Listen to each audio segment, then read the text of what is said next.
It really came together really fast for our store. My store manager went on vacation, and this is the time we have an opportunity to organize.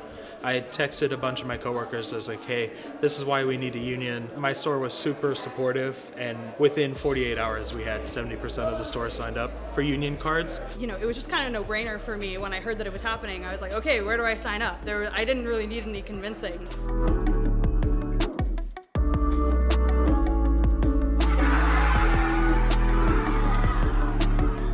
Obviously, the number one thing is pay and benefit increase, right? That's a given. Myself, I make, 10 cents higher than someone that would get hired off the street right now.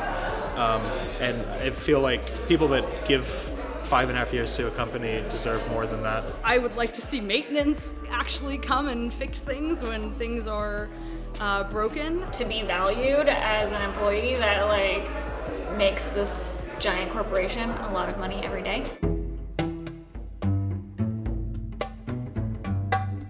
Starbucks is nationally cutting a lot of people's hours. We have partners who usually work, for example, 30 hours a week and have been working 30 hours a week for a long time, and it's expected that they will earn this income.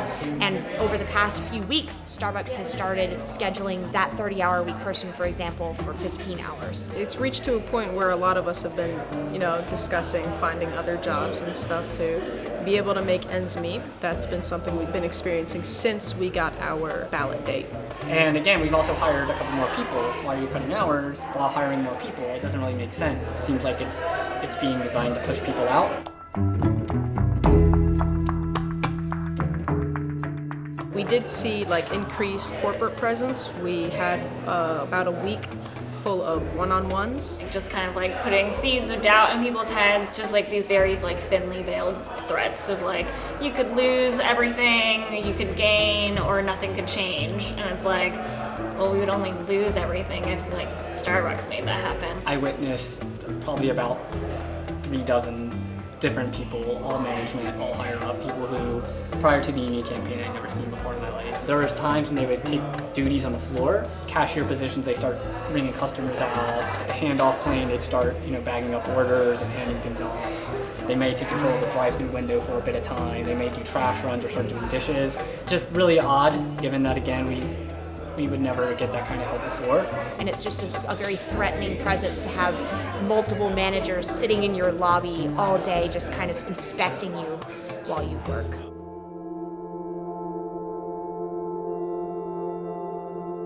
For the first time in 5.5 years, I feel part of the company as a whole.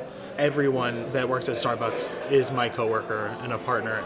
Your friends at work, your family at work, they care about what's going on in your life. But now we kind of have this collective goal. Throughout this process, I've sort of been able to reach out to everyone individually in the store and have one-on-one conversations with them, either through text or in person. Throughout this, I definitely feel I know my coworkers better. Because we're talking about things that matter too. We're talking about our work life, we're talking about things we want to see. Even what our wages are. I feel we weren't having those conversations before.